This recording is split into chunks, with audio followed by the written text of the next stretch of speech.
तुमच्या मुलांसाठी किती सोपं असतं ना रे, ती मुलगी मला सोडून गेली, ती आता माझ्यासोबत नाहीये, हे सर्व बोलणं. बट हे तुमचे विचार तेव्हा कुठे जातात जेव्हा तुम्ही स्टार्टिंगला रिलेशनला इतकी इम्पॉर्टन्स देता, तिला डोक्यावरती बसून ठेवता, राणीसारखं ठेवता, प्रिन्सेस ट्रीटमेंट देता.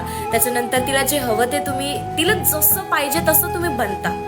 अँड देन जेव्हा ती विचार करते की मी पुढे या मुलाबद्दल आता विचार करू शकते, बट आफ्टर दॅट जेव्हा ती तिचं पाऊल पुढे उचलते, त्याच्यानंतर तुम्ही तुमचे खरे रंग दाखवायला लागता की तू कसा आहेस, तू कसा राहशील पुढे जाऊन. या सर्व गोष्टी तुमच्या तेव्हा दिसतात जेव्हा ती मुलगी तुमच्यावर विश्वास ठेवायला लागते, तुमच्या प्रेमात पडते.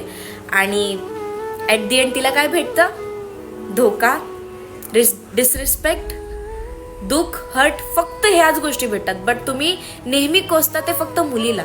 तुम्ही तुमच्या बिहेवियर मधला चेंज का नाही बघत कधी?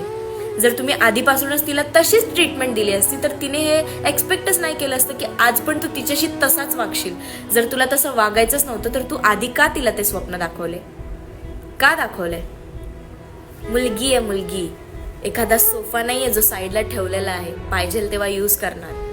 नो ब्रो, तिच्या पण फिलिंग्स आहेत, तिच्या पण इमोशन्स आहेत.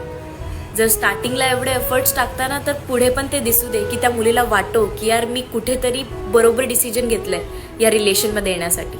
थँक्यू.